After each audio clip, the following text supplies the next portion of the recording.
जंग फेंका कि मैं लड़ूंगा यहूदियों ने, मैं तुमसे मुकाबला करूंगा। 6 अरब कंट्री, 6 सबने सीरिया के प्लेटफॉर्म को चुना कि सीरिया के हवाई अड्डे से आप पर हमला करेंगे यहूदियों पर। यहूदियों की इंटेलिजेंस इतनी मजबूत है जिसे मोसाद बोलते।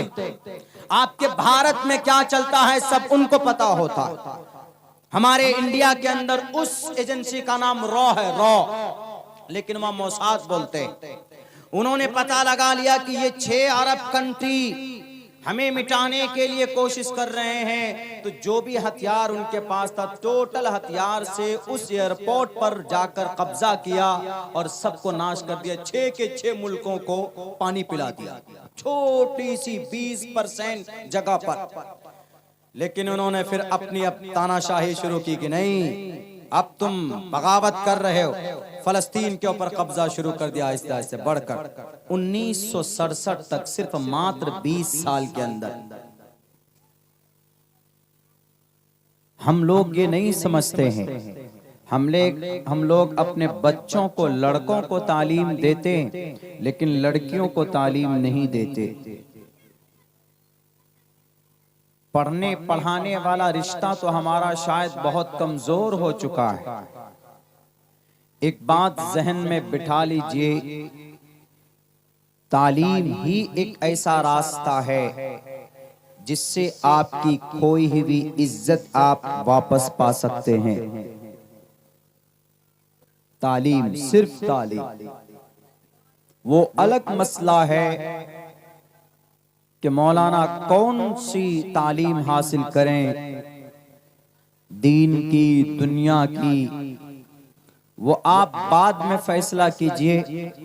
पहले आप ये तय कीजिए कि हम अपने बच्चों और बच्चियों को तालीम देंगे, और जब आपका माइंड, आपका दिमाग, आपका घर का माहौल तैयार हो जाए इस बात के लिए कि नहीं हमें अपने बच्चों को पढ़ाना है, तो सबसे पहले उनका अकीदा सही कराइए, किसी मकतब या मदरसे में भेजिए। अकीदा ठीक होगा, नीयत सही होगी, तो ये बात दलाइल की रोशनी में कही जा सकती है कि आपको फिर मुआशरा सुधारने के लिए इस्लाह मुआशरा का जलसा नहीं करना होगा, बल्कि आप अपने बच्चों को तालीम देंगे। ऐसी नस्ल तैयार होगी, ज्यादा नहीं, सिर्फ 20 से 25 साल मेहनत कर ले अगर मुसलमान, तो ऐसी मजबूत नस्ल तैयार होगी कि उलमाए किराम को चीख चीख कर कहने की जरूरत नहीं पड़ेगी कि ऐ लोगों, शराब से अपने बच्चों को दूर रखो, ऐ लोगों जहेज बहुत बुरी चीज है, ऐ लोगों सूद मत खाओ, ऐ लोगों शिर्क मत करो। बुराइयों के बारे में फिर पाठ नहीं पढ़ाना पड़ेगा, समझाना नहीं पड़ेगा। ये काम अगर आप कर लें तो आप कहेंगे कि Maulana do you have any kind of proof? जी, आज दुनिया की एक बहुत बड़ी ताकत, दुनिया के अंदर छोटी सी कौम है लेकिन पूरी दुनिया पे उनका वर्चस्व है।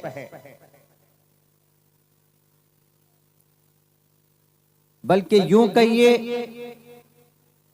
हमारी गुलामी की जिस कौम ने, पूरी दुनिया के अंदर रुसवाई की जिंदगी गुजारने वाली कौम, नौकरी करने वाली कौम,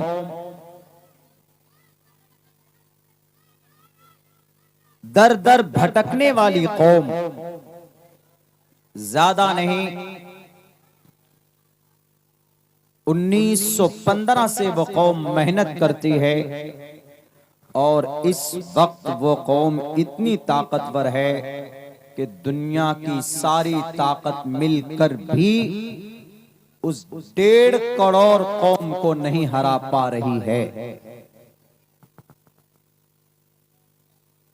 इतनी बड़ी तब्दीली कैसे आ सकती? एक कौम है भीख मांगने वाली, एक कौम है रुसवाई की जिंदगी गुजारने वाली, उनके पास ना पैसे, उनके पास गांव तक नहीं था, उनके पास कोई बस्ती नहीं, घर नहीं था। 1915 तक 1947 तक बाज़ाब्ता उनको अपनी जगह भी नहीं मिली थी। लेकिन आज ज्यादा नहीं, 1947 को उन्होंने अपनी जगह बनाई अपनी मेहनत से। ए बच्चे, या तो खामोश रहो या तो उठकर चले जाओ। जो समझने वाले हैं या तो वह आगे आ जाइए, इन बच्चों को पीछे कर दीजिए, वरना 1 घंटा 1.5 घंटा बोलकर चीख कर कोई फायदा नहीं। जो अराकीन जलसा है उनसे दरखास्त है, जो यहाँ पे आगे बच्चे हैं इनको पीछे की तरफ कर दें। बच्चे सब सो गए बीच में, बताइए। लोग बड़े आ जाए, उधर सो गए वो बच्चे। 58 पे भरोसा नहीं करा, आप लोग आगे आ जाए।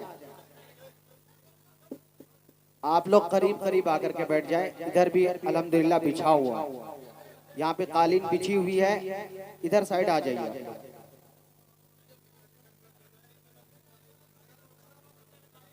नहीं ठीक है, 10 आदमी रहेगा वही सुनेगा, मैं 2 घंटे बोलूंगा। मेरी आदत वो नहीं है कि बड़ा मजमा होगा तभी हम तकरीर करें। आप 10 आदमी बैठिए, आंख खोलकर सुनने वाला मैं 2 घंटा बयान करूंगा। ये बीच में सोया हुआ है, अगर सोना ही था तो घर पे सोता, यहाँ पिंडाल पे आने सोने की क्या जरूरत। उधर कब्रिस्तान बना हुआ है, देखिए पीछे। उनको सोना है तो घर भेज दीजिए। कुछ काम की बातें अगर आ रही हैं तो कम से कम जो सुनने वाले हैं उनको सुनने दीजिए। उठा दीजिए उन बच्चों को, ताजा दम होकर बैठिए। वैसे प्रोग्राम बहुत लंबा शायद चलने वाला है नहीं। बैठिए, बैठ जाइए, अब खामोशी से अपने अपने जगह पे बैठ जाए। ये शैतान आ जाते हैं बीच में।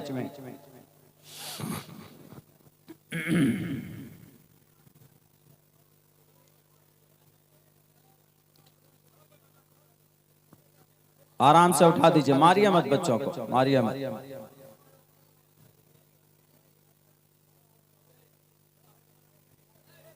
पहले आप लोगों को आके बैठना था, जितने भी बड़े हजरात हैं, जवान लोग हैं, आप लोग तो पीछे रहते हैं।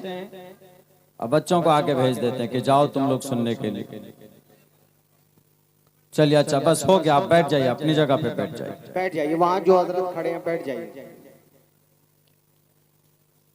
आज जो सिचुएशन है दुनिया की, हमारी और आपकी, इसको बदलने के लिए सिर्फ एक रास्ता है, सिर्फ एक। There is only one way, एक रास्ता। वो रास्ता है इक़रा का, पढ़ाई का।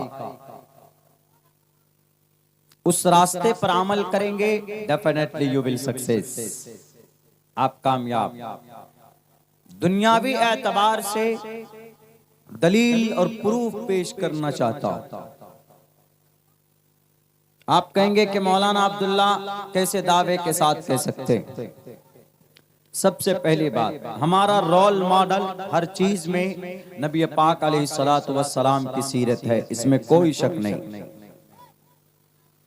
अल्लाह तबारक व तआला के जब दुनिया का निजाम बदलना हुआ तो नबी पाक अलैहिस्सलातु वस्सलाम को इन द एंड आखिर में जब भेजा तो अल्लाह ने पहला पैगाम जो मोहम्मद रसूलुल्लाह को दिया वो पढ़ने का दिया। इक़रा इक़रा बिस्मि रब्बिकल लज़ी खलक़। O prophet, O Muhammad, you have to study, you have to read, you have to educate about yourself, about your God, about your creator, about your world। तुम्हें पढ़ना है। पहले ही नहीं कहा अल्लाह ने कि मोहम्मद आप अल्लाह के नबी हैं, आज से नमाज चालू, या आज से ज़कात अदा करो, या आज से रोजा रखो। नहीं, the first message was sent down to the earth to the last prophet Muhammad sallallahu alaihi wasallam is to study, पढ़ो, इक़रा। आप अलैहिस्सलातु वस्सलाम ने समझा, पढ़ा, महसूस किया, आपको घबराहट हुई, उस मौके पर एक मर्द को अगर किसी ने संभाला है तो एक समझदार औरत ने संभाला। अम्मा खदीजतुल कुबरा रजी अल्लाह ताला अन्हा ने संभाला। औरत समझदार थी, मैं छोटी तो संभाला। औरत जाहिल होती, अनपढ़ होती, गवार होती, नहीं संभाल पाती, वो भी और डरा देती कि क्या जरूरत थी आपको पहाड़ी पे जाने की। वो एक अलग मसला। मैं ये कहना चाहता हूं, इस पर हम मुसलमान अमल कर रहे हैं क्या? इस पर हम मुसलमान अमल नहीं कर रहे हैं। इस पर किसने अमल किया है? इस पर अमल अगर किसी कौम ने किया है, दुनिया के किसी रिलीजियस लोगों ने किया है, कोई धार्मिक आदमियों ने अगर किया है, तो वो यहूदियों ने इक़रा पर अमल किया। यहूदी कौन? यहूदी जो इसराइल में बसते हैं। मुल्क इसराइल का एक एक बंदा यहूदी है और लफ्ज इक़रा पर और तलबुल इल्मी फरीज़तुन पर उसने अमल किया।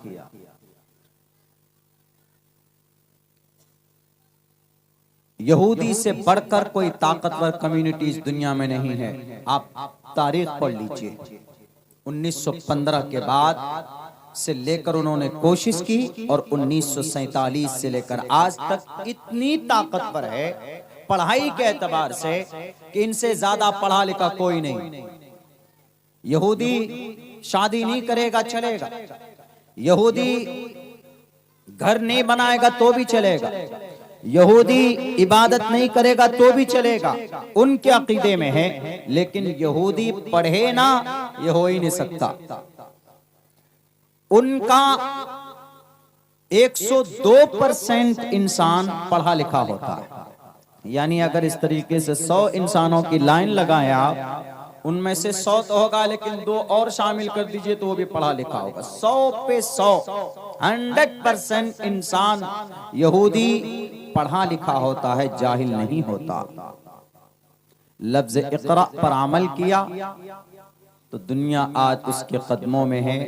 कौन यहूदी? वो यहूदी जिसके बारे में अल्लाह ने कुरान में कहा मग़ज़ूब अलैहिम, ये वो कौम है जिन पर अल्लाह का गजब नाजिल हुआ। पढ़िए हजराते, पूछिए, मुफ्तियाने किराम बैठे, मुस्तनद आलिम दीन स्टेज पर मौजूद हैं। बिल इत्तिफाक टोटल अइम्मे मुफस्सिरीन ने ये बात लिखी है कि मग़ज़ूब अलैहिम से मुराद यहूदी। हम लोग सूरह फातिहा में पढ़ते हैं मग़ज़ूब अलैहिम वलज़्ज़ालीन, ए अल्लाह उन दोनों कौमों के रास्ते पर चलने से बचाइए जिन पर आपका गुस्सा हुआ, जो आपके गजब के शिकार हुए या जो रास्ता भटक गए। वलज़्ज़ालीन से मुराद नसारा क्रिश्चियन और मग़ज़ूब अलैहिम से मुराद यहूदी।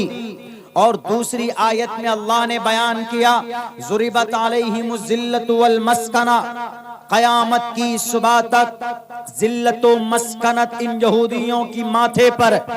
लेकिन क्या यहूदी आज जलील हैं? क्या यहूदी आज रुस्वा हैं?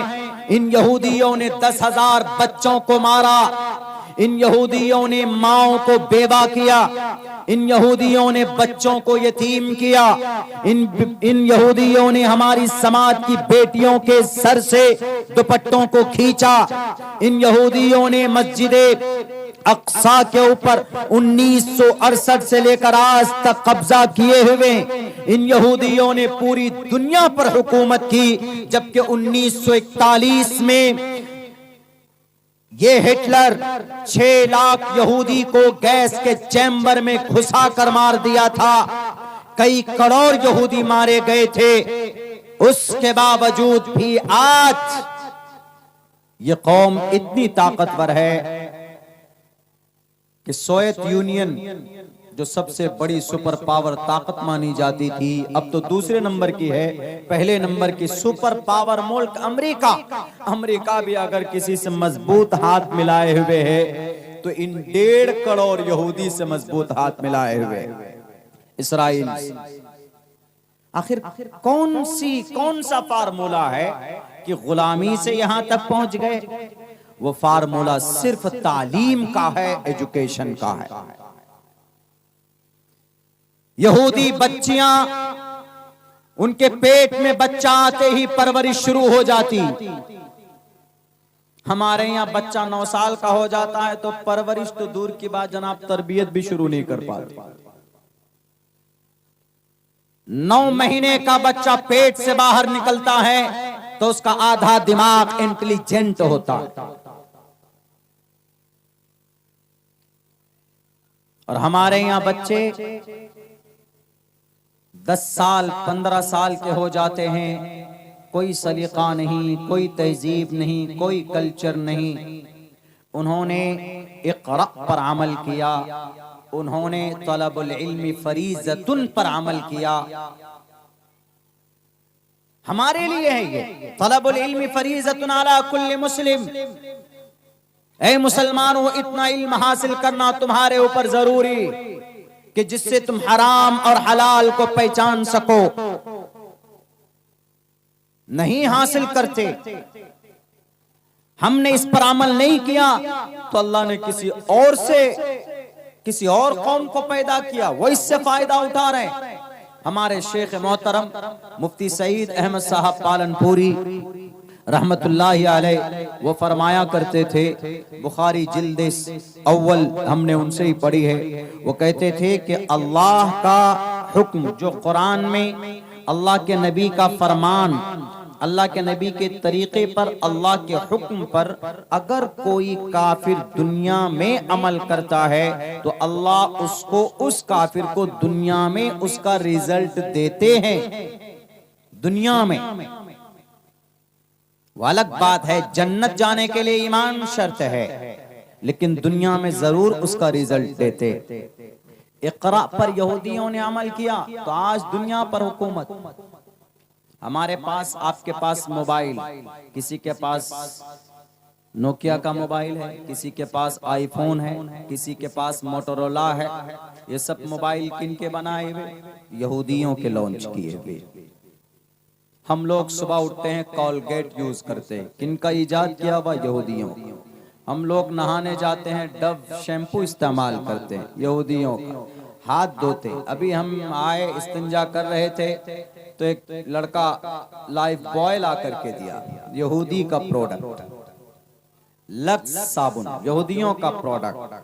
गर्मी लगती है तो थम्स अप पीते हैं, कोका कोला यूज करते हैं, मिरिंडा यूज करते हैं, 7 अप यूज करते हैं, पेप्सी यूज करते हैं। यहूदियों का प्रोडक्ट है। और जनाब, हमारे नौजवान लड़के बाल में हेयर कलर करो जी, हेयर कलर। कौन सा सबसे महंगा कलर? लॉरेल लगाओ। Laurel colour made in from Israel. Israel का कलर वहां से बन के आता। हमारी समाज की औरतें कॉस्मेटिक में lip balm, lipstick, powder, shampoo, oil, जितने भी ब्यूटी और ऑर्नामेंट के सामान हो सकते हैं, ये सब के सब टोटल की टोटल जनरेट किया जाता है, प्रोड्यूस किया जाता है इसराइल के जरिए से। सब इन्होंने 2-3 फील्ड पर मेहनत की। कौन कौन सा? एक तालीम पर मेहनत की और एक तिजारत पर मेहनत की। और ये दोनों तरीका किनका था? मोहम्मद रसूलुल्लाह का। तालीम पर भी अल्लाह के नबी मेहनत करते थे।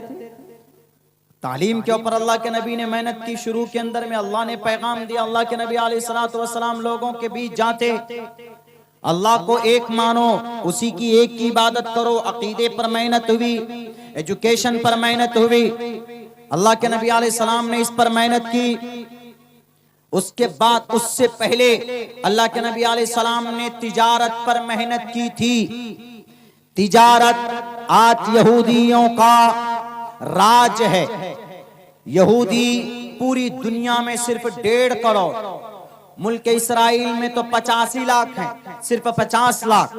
आज इसराइल का कब्जा फलस्तीन पर ही नहीं है, बल्कि इसराइल का कब्जा अरब गवर्नमेंट पे, इसराइल का कब्जा अमेरिका पे, इसराइल का कब्जा भारत पे, इसराइल का कब्जा सोवियत यूनियन पे, इसराइल का कब्जा यमन में, ओमान में, अरब कंट्रीज में, मुस्लिम कंट्रीज में। अरब 22 अरब ममालिक हैं, इन पर इन यहूदियों का कब्जा, इसराइल का कब्जा किसके जरिए से? तिजारत के जरिए से। हैकिंग निजाम में जाइए, हैक करने वाला सिस्टम अगर किसी के पास है तो इन यहूदियों के पास। हमारे भारत के प्राइम मिनिस्टर भी गुलाम हैं ज़हनी एतबार से इसराइल के। पेगासस सॉफ्टवेयर यूज करते मोबाइल को हैक करने के लिए। ये इतना बड़ा हैकिंग सिस्टम है इसराइल के जरिए बनाया गया कि आज तक दुनिया इससे आजिज। आपका मोबाइल बंद है, आपका व्हाट्सएप बंद है, आपका फोन ऑफ है, लेकिन कॉल आती और जाती है, मैसेज आते और जाते हैं आपके मोबाइल ऑफ होने के बावजूद भी। ये पेगासस का कमाल है। और इतना दिमाग अगर किसी ने पैदा किया तो यहूदियों ने तालीम के जरिए से पैदा किया। और तिजारत की दुनिया में बादशाह कौन? यहूदी। 780 प्रोडक्ट ऐसे हैं, 780 जो भारत के अंदर सिर्फ इस्तेमाल होता है। अरब वाले इनके गुलाम बन चुके, इनके खिलाफ अरब वाले न बोल सकते हैं, न लिख सकते हैं, न इनको जालिम कह सकते। क्यों? जानते हैं कि यह हमारा आका, जानते हैं कि यह हमारा खुदा, जानते हैं कि भाई ये हमारा दादा है। इसलिए कि तिजारत की दुनिया में बादशाह ये, एजुकेशन की दुनिया में सबसे ज्यादा पढ़ा लिखा ये होता है, इंटेलिजेंस की दुनिया में ये, टेक्नोलॉजी की दुनिया में यहूदी, हर मकाम पर यहूदी। वो कौन सा मंत्र है, कौन सा तरीका है जिसको अल्लाह तबारक व तआला ने मग़ज़ूब अलैहिम कहा, उस कौम ने अपनी दिशा कैसे बदली दुनिया के अंदर? आखिर वो कौन सा तरीका था? अगर वो कोई तरीका इख्तियार किया है मेरे भाइयों, वो तरीका जनाब मोहम्मद रसूलुल्लाह सल्लल्लाहु अलैहि वसल्लम का अपनाया। यही वजह है कि दुनिया में वो कामयाब हो गए। और ये एजुकेशन एक ऐसा रास्ता है, अगर आप इस तालीम पर, हमारे देश में जो इतनी वो चल रही है ना, नफरत, तशद्दुद, हमने कई जगह बोला है। एक जगह हम सफर में ही थे, ट्रेन में ही, उमूमन ट्रेन से ज्यादा सफर हम लोग करते हैं, तो तबलीग के साथी नमाज पढ़ रहे थे ट्रेन के अंदर डब्बे में। मगरिब का वक्त था, 2-3 साथी ने सोचा कि भाई हम लोग नमाज पढ़ ले, तो वो लोग अपने केबिन में नमाज पढ़ रहे थे।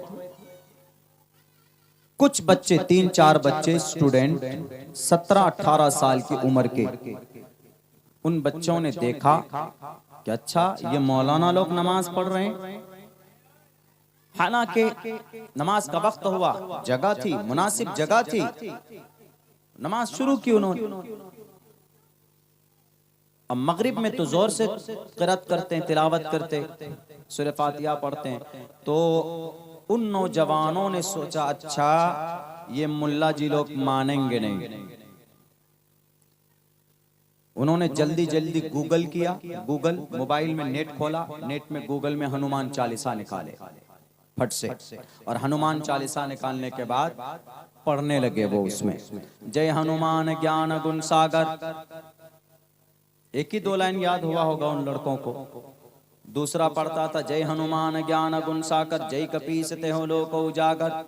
पढ़ो जी, बस वही 1 लाइन 2 लाइन पढ़ रहे 3-4 लड़के जोर से। किस लिए? ताकि उनको दिक्कत हो नमाज पढ़ने। ये ब्रेन वॉश किया गया है। हम साइड में दूसरे ही बर्थ पे, दूसरे केबिन में हम भी थे, हम पहुंच गए। हमने कहा देखे भाई माजरा क्या चल रहा है। आजकल तो ट्रेनों में टोपी, शेरवानी, कुर्ता, मुशर्रा होकर चलने में भी इतना खतरा हो गया है कि जिनको प्रोटेक्शन के लिए गार्ड को लगाया जाता, वही नाम पूछकर मारता, तुम्हारा नाम क्या? अब्दुल्ला सालिम, 2 गोली से ठाई।